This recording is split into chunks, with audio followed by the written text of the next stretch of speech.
प्रेम से बोलिए सदगुरु साहिब जी की जय हो। आप सभी को मेरा प्रेम भरा सतनाम साहिब। आज हम कबीर साहिब जी की श्रीवाणी लेते हैं, जिसमें कि साहिब हमें समझाते हैं कि हमें मनुष्य का जन्म मिला तो हमें क्या करने के लिए वो मिला है। तूने हीरा सा जन्म गवाया, भजन बिना बावरे। तूने हीरा सा जन्म गवाया, भजन बिना बावरे। कदे न आया संत शरण में, कदे न हरि गुण गाया।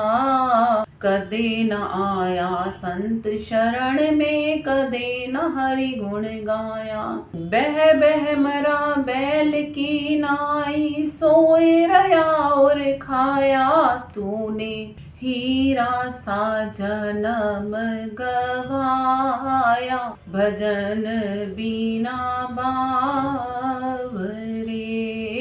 तूने हीरा सा जन्म गवाया, भजन बिना बावरे। यह संसार फूल से मल का सुआ देख लुभाया। यह संसार फूल से मल का सुआ देख लुभाया। मारी चोंच रुई निकसानी, सिर धुन धुन पछताया।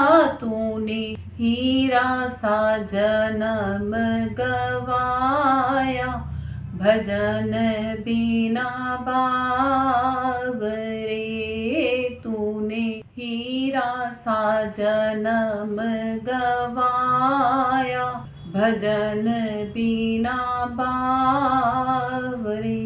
यह संसार हाट बनिए की सब जग सौदा लाया। यह संसार हाट बनिए की सब जग सौदा लाया। चातुर माल चोगुना की ना मूरख मोल गवाया। तूने हीरा सा जन्म गवाया, भजन बिना बावरे।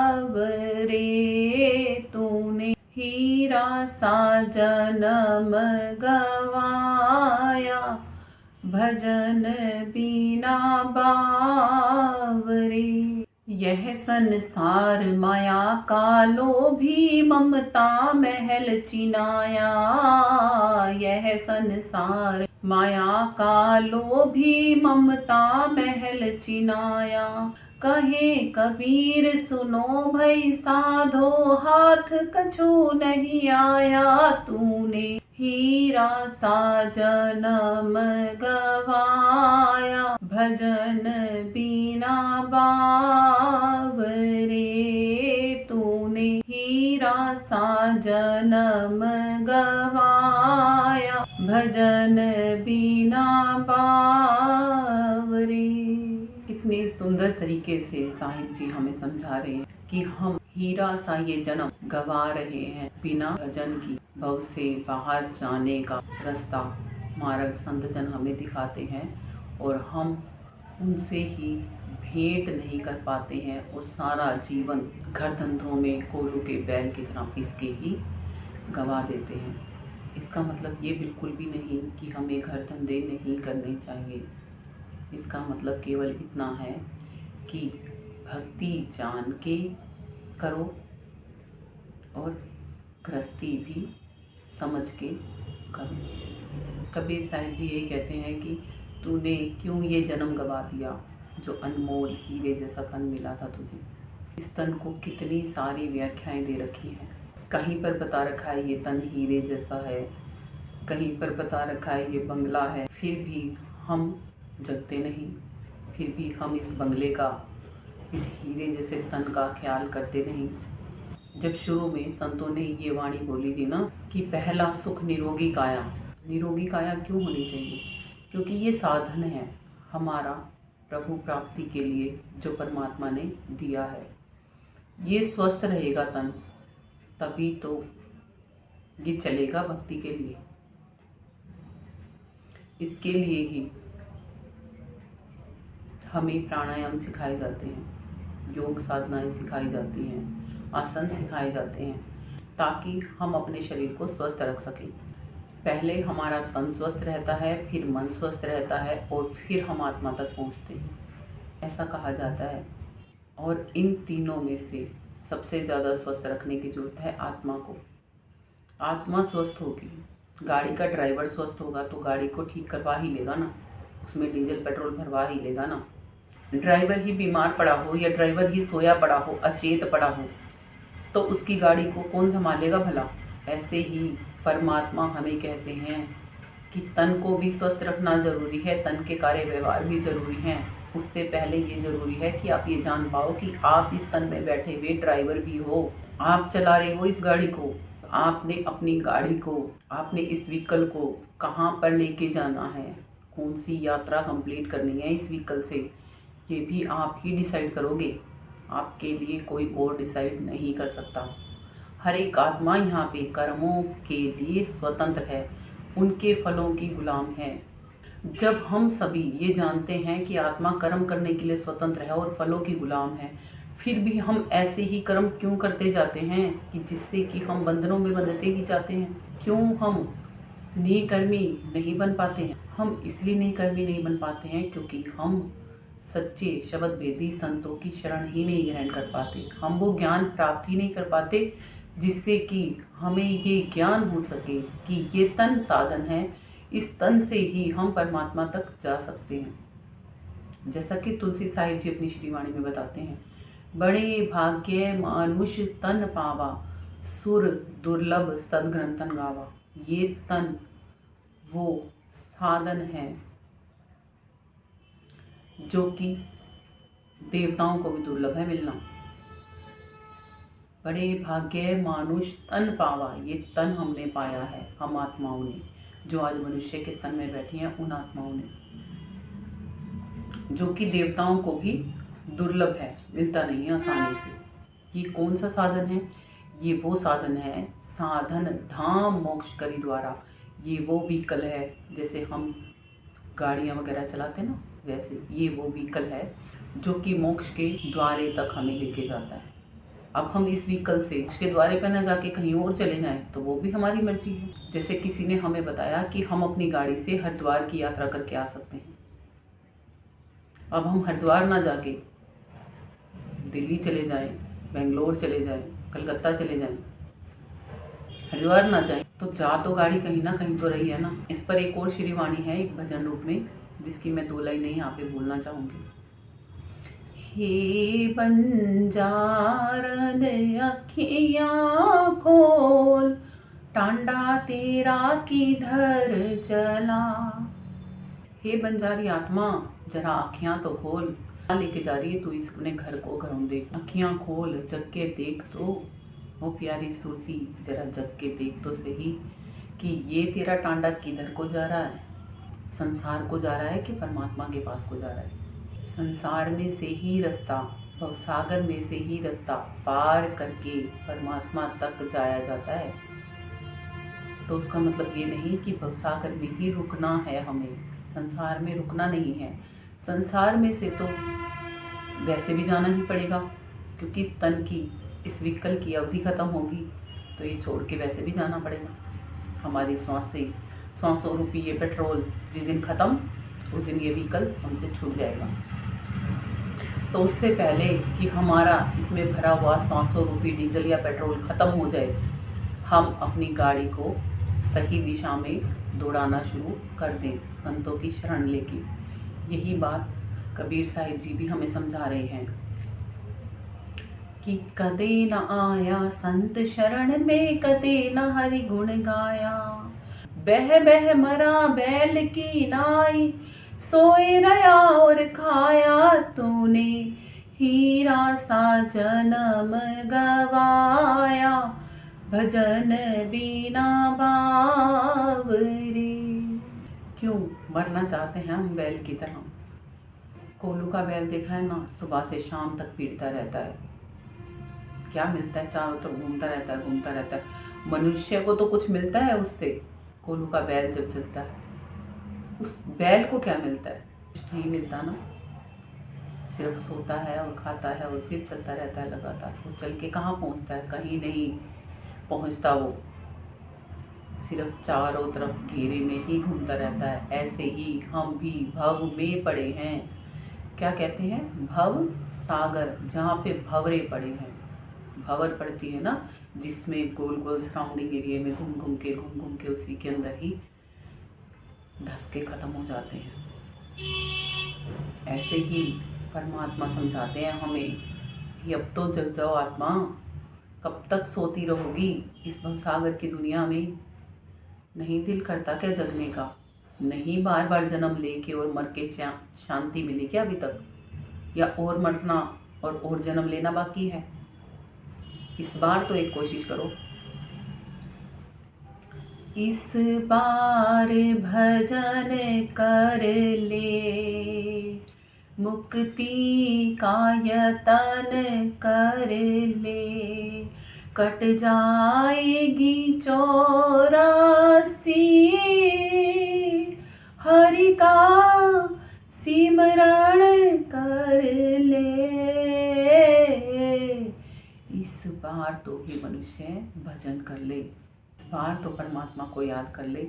हम परमात्मा को तो जब याद करेंगे ना, जब हमें खुद की भी याद हो। हम तो ये तक भी भूल चुके हैं कि हम इस शरीर में आत्मा है। ये शरीर हमें किराए का मकान मिला है, तो कि एक दिन खाली कर इसमें से ये आत्मा, हंसा रूपी आत्मा, सुरती रूपी आत्मा उड़ जाएगी अगले तन को धारण करने के लिए। कितना सुख है ना तन बदलने में, है ना? बहुत सरलता से बदल सकते हैं ना हम ये तन। नहीं जी, वो 9 महीने एक मनुष्य तन को भी पाने के लिए गर्भ की अत्यंत गहन पीड़ा सहन करनी पड़ती है आत्मा को। तब कहीं जाके ये मनुष्य का तन प्राप्त होता है, और फिर पैदा होते ही कौन सा हम कुछ कर पाते हैं अपने लिए? आसक्ताई होते हैं हम अपने परिवारजनों पे, माता पिता पे, भाई बहनों पे। तब कहीं जाके ये शरीर परिपक्व अवस्था में आता है, और जब तक हम परिपक्व अवस्था पाते हैं, तब तक हमें होश भूल चुका होता है कि हम इस तन में मेहमान हैं। सदा के लिए हम इसमें नहीं, सदी भी नहीं है हम इसमें, उस समय के लिए हैं। और जवानी के उस जोश में जब हम में होश होना चाहिए, तब हम उस जोश में उस होश को खो देते हैं, और फिर सिलसिला शुरू होता है नए दुखों का, जिनसे हमें बाहर निकलना ही नहीं आ पाता। और हम धीरे धीरे उन दुखों को सहते सहते दुनिया में सभी लोगों को इस तरीके से जीवन जीता हुआ देख के ये समझ लेते हैं कि इन दुखों से कभी कोई छूट ही नहीं सकता। हम ये भूल जाते हैं कि इसी दुनिया में वो संत जन भी रहते हैं जो कि इस दुख से सहजता से छूटे हुए हैं।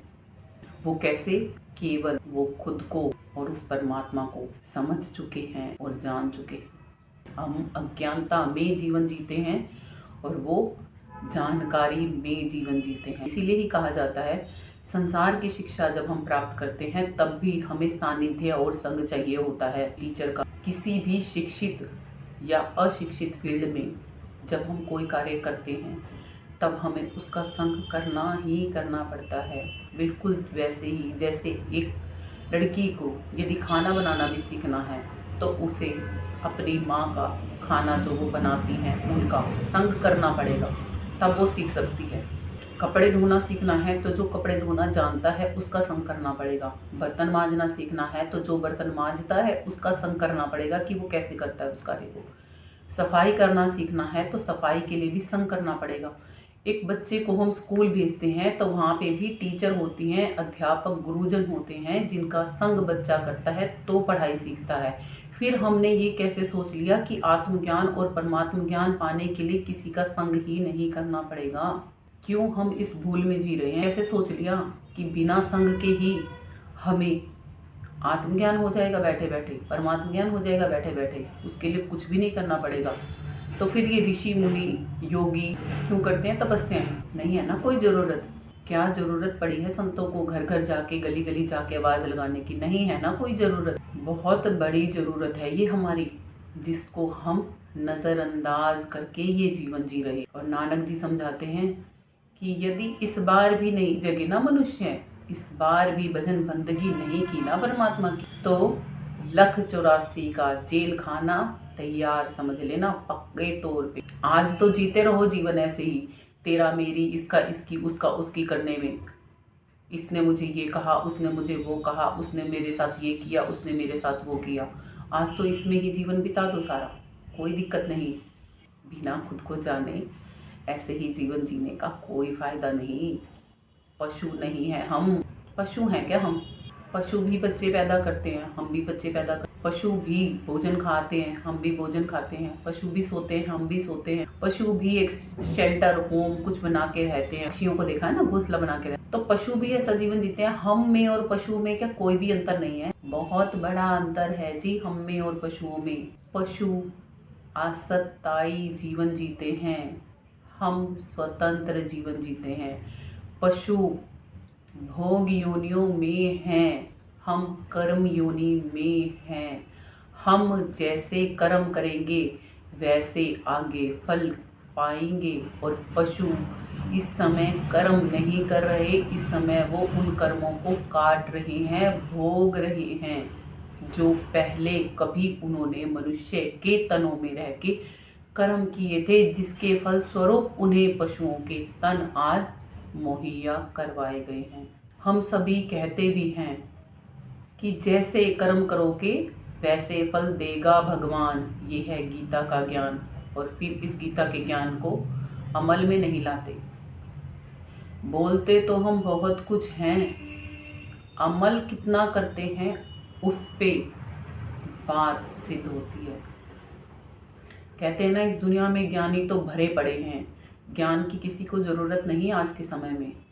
सब एक से ऊपर एक ज्ञानी हैं, मगर उस ज्ञान का प्रयोग नहीं कर रहे, तो फिर उस ज्ञान का फायदा ही क्या? बच्चे ने पढ़ाई करके टीचर का ओहदा तो हासिल कर लिया, अब वो टीचिंग का प्रोसेस करता ही नहीं, तो फिर उस टीचर बनने का क्या फ़ायदा हुआ? नहीं कोई फ़ायदा हुआ ना ही तो वो खुद को ज्ञान दे पा रहा है और ना ही वो किसी और को दे पा रहा है। इसीलिए कहा गया है ज्ञान बांटने से बढ़ता है। जितना उस ज्ञान पे हम अमल करते जाएंगे, जितना उसको अपने जीवन में प्रैक्टिकल लाइफ में लेके आते जाएंगे, उतना ही हम सहज, सरल और आनंदित होते जाएंगे। हमें फिर पता लगने लगेगा सुख बाहर से हमें चाहिए ही नहीं, हम स्वयं सुखों की खान हैं। आगे कबीर साहिब जी अपने भजन में हमें समझाते हुए कहते हैं कि यह संसार फूल से मल का सुआ देख लुभाया, मारी चोंच रुई निकसानी सिर धुन धुन पछताया। ये संसार सेमल के फूल की भांति है, और जब सुआ तोता उसमें चोंच मारता है तो उसमें से रुई निकलती है, जो कि उसकी चोंच में फंस जाती है, जिससे कि बेचारे को बहुत पीड़ा हो। ऐसे ही हम मनुष्य मृग तृष्णा में भागते रहते हैं। हमारी एक इच्छा पूरी होती है, दूसरी शुरू, दूसरी पूरी होती है, तीसरी शुरू, तीसरी पूरी होती है, चौथी शुरू। और ऐसे ही करते करते जब हम उन इच्छाओं के और कामनाओं के पीछे भागते रहते हैं तो हमें पता लगता है जब पहली इच्छा पूरी हुई थी, उसके बाद दूसरी जागने से पहले कुछ जरा सी देर के लिए हमें संतुष्टि हुई थी। हम उस संतुष्टि पे रुके नहीं, फिर आगे और फिर आगे और फिर आगे। एक छोटा सा मकान, फिर उससे बड़ा, फिर उससे बड़ा और बड़ा और बड़ा और बड़ा और बड़ा, इसमें ही चलते रहे और भूल गए सबसे बड़े परमात्मा को पाना। बड़ा तो परमात्मा है ना सबसे, हमें चाहिए भी है बड़ा, मगर हम कहीं और उस बड़े को ढूंढने लग जाते हैं। यही हमारी समस्याओं का कारण है। जैसे तोते ने सेमल के फूल को, सुंदर सेमल के फूल को देखकर भूलवश उसमें चोंच मार दी। ऐसे ही हम इस संसार की लुभावनी वस्तुओं की तरफ इतना आकर्षित होते हैं कि हम उनकी तरफ ही दौड़ते चले जाते हैं, परमात्मा की तरफ दौड़ना ही भूल जाते हैं।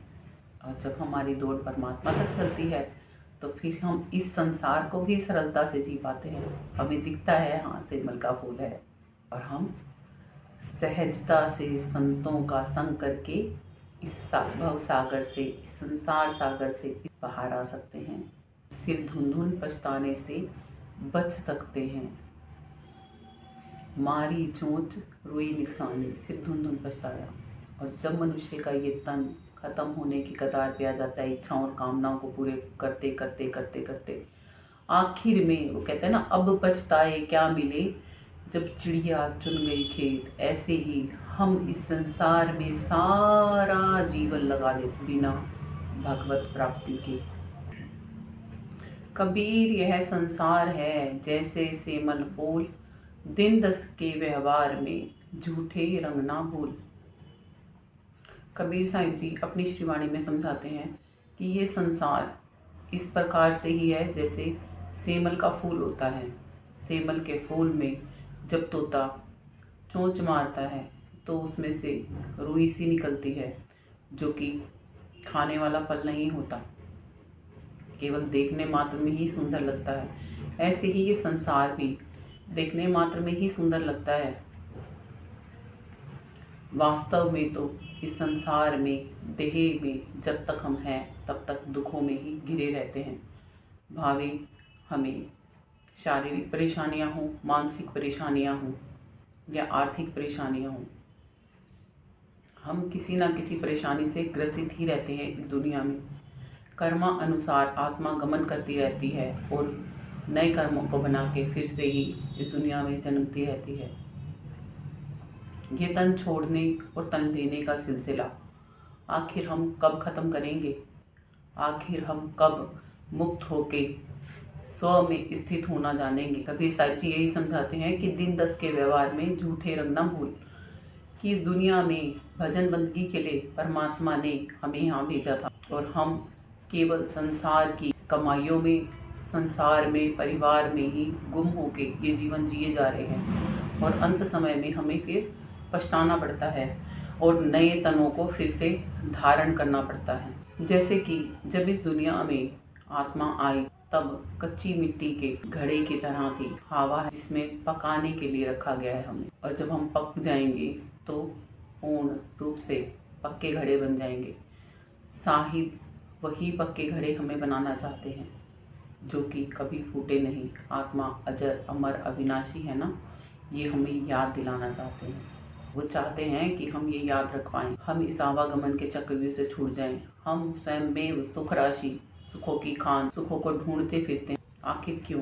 क्या हम अपने अंदर में जाना इतना मुश्किल समझते हैं? क्या हम कभी ये विचार नहीं कर सकते कि अपने अंदर में कैसे जाया जाता है? क्या हम 5-10 मिनट भी अपने साथ शांति से नहीं बैठ सकते? हर समय भागते रहते हैं हम, हर समय ही भागते रहते हैं हम। जरा एक बारी देखो तो खुद को, घर के काम करते हुए भी भागते रहते हैं, दुकान के, ऑफिसों के काम करते हुए भी भागते रहते हैं। शरीर से भले ही नहीं भाग, अंदर दिमाग से तो भागते ही रहते हैं ना कहीं विचारों की दौड़ में। कभी तो हमें शांत भी होना आना चाहिए ना। कैसे महात्मा बुद्ध शांत रहते थे, कैसे सर्व संत शांत, कैसे गुरु नानक जी, दसों गुरु, दादू जी, पलटू साहिब जी, धन्ना जाट, सतना कसाई, मीराबाई जी, सहजोबाई जी, गणिका बाई जी, नाभाजी महाराज, राधा स्वामी जी, तुलसी साहिब जी और अनेकों संत, कैसे वो इसी दुनिया में आए थे सभी और इसी दुनिया में ही परिवर्तन करके खुद में, औरों में और यहाँ से सदा सदा के लिए परमात्मा में ही चले गए। आज हम जब उन्हें याद करते हैं, उनका नाम भी लेते हैं, कि हमें सुकून, शांति की प्राप्ति महसूस होती है। क्यों नहीं हम भी संतों की भांति जीवन जी सकते? गृहस्थी में रह के भी सत्भक्ति करके हम अपने जीवन का उद्धार कर सकते हैं। क्यों नहीं करते हम? उनका जीवन क्या बहुत मुश्किल था? और हमारा जीवन क्या बहुत आसान है? उनके जीवनों में कम परेशानी थी, हमारे जीवनों में क्या अधिक परेशानी है? गुरु रविदास जी अपना संसारिक कार्य व्यवहार भी करते थे और भक्ति भी करते थे। हृदयदास जी महाराज कपड़े की दुकान भी करते थे और अपनी सद्भक्ति भी करते थे। ऐसे ही हम भी कर सकते हैं। करना चाहेंगे तो कर सकेंगे और नहीं करना चाहेंगे तो नहीं कर सकेंगे। कबीर साहिब जी यही समझा रहे हैं कि ये संसार सेमल के फूल की भांति है, झूठा सा दिखता सच्चा सच्चा सा है। मृग तृष्णा की तरह है ये संसार। जैसे मृग किसी रेगिस्तान में चला जाए, जब रेगिस्तान में रेत की कण चमकती हैं तो उसे ऐसा लगता है कि वहाँ पानी है और वो भाग के वहाँ तक जाता है तो फिर से वही रेत मिलती है और ऐसे ही भटक भटक के वो एक दिन मर जाता है। और हम भी सुखों की तलाश में बाहर भटकते जा रहे हैं, भागते जा रहे हैं, भागते ही जा रहे हैं। हम सोचते हैं सांसारिक वस्तुएं इकट्ठी कर लेंगे तो हमें सुख मिलेगा। नहीं, क्योंकि सुख कहीं बाहर से हमें कभी नहीं मिलता। सुख हम स्वयं हैं, हमें सुख ढूंढना नहीं है। हमें अपने अंदर में जाके खुद को याद रखना है, अपनी स्मृति में ये याद दिलाना है कि हम हैं कौन।